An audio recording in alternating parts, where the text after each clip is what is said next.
Hello guys, ഇന്നത്തെ video എന്ന് പറഞ്ഞാൽ നമ്മുടെ ഹെയർ കെയർ സീരീസിൻ്റെ ഡേ 2 ആണ്. അപ്പം ഇന്ന് നമ്മൾ ഉണ്ടാക്കുന്നതെന്ന് പറഞ്ഞാൽ ഒരു ജെല്ല് തന്നെയാണ്, ഒരു ഹെയർ ജെല്ല് തന്നെയാണ്.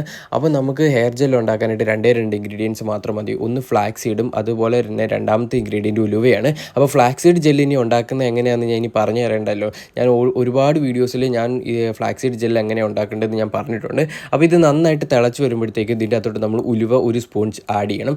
ഉലുവ നമ്മൾ പൊടിച്ചതുണ്ടെന്നുണ്ടെങ്കിൽ അതായിരിക്കും ഏറ്റവും നല്ലത്. അതായത് നമ്മൾ വറുത്തിട്ട് പൊടിച്ചെടുക്കുന്ന അത് ആഡ് ചെയ്യുന്നതാണ് ഏറ്റവും നല്ലത്. എനിക്കിപ്പോൾ മടിയായതുകൊണ്ടാണ് ഞാൻ ഇങ്ങനെ ആഡ് ചെയ്യുന്നത്. എന്നിട്ട് ഈ ഒരു കൺസിസ്റ്റൻസി എത്തുമ്പോഴത്തേക്ക് നമുക്ക് ഫ്ലെയിം ഓഫ് ചെയ്യാം. എന്നിട്ട് ഓഫ് ചെയ്ത ഉടനെ തന്നെ നമ്മളിത് അരിച്ചെടുക്കണം. ഇല്ലാന്നുണ്ടെങ്കിൽ ഇത് പെട്ടെന്ന് ജെല്ലായി പോകും. അപ്പം നമുക്കിത് അരിച്ചെടുക്കാനൊക്കെ ഭയങ്കര ബുദ്ധിമുട്ടായിരിക്കും. എന്നിട്ട് തല നന്നായിട്ടൊന്ന് മുടിയൊക്കെ നന്നായിട്ട് ചീവിയിട്ട് ജടയൊക്കെ ഒന്ന് മാറ്റിയതിന് ശേഷം ഈ ഒരു ജെൽ അപ്ലൈ ചെയ്യുക. എന്നിട്ട് അപ്ലൈ ചെയ്തിട്ട് ഒരു 15 മിനിറ്റെങ്കിലും തല വെക്കണം കേട്ടോ. എന്നിട്ട് നമ്മൾ വാഷ് ചെയ്ത് കളയാവുള്ളൂ. എന്നിട്ട് ഷാമ്പൂ ഒന്നും ഉപയോഗിക്കരുത് കേട്ടോ. അപ്പോൾ മറ്റൊരു വീഡിയോ ആയിട്ട് വരുന്നവരേക്കും എല്ലാവർക്കും ബൈ.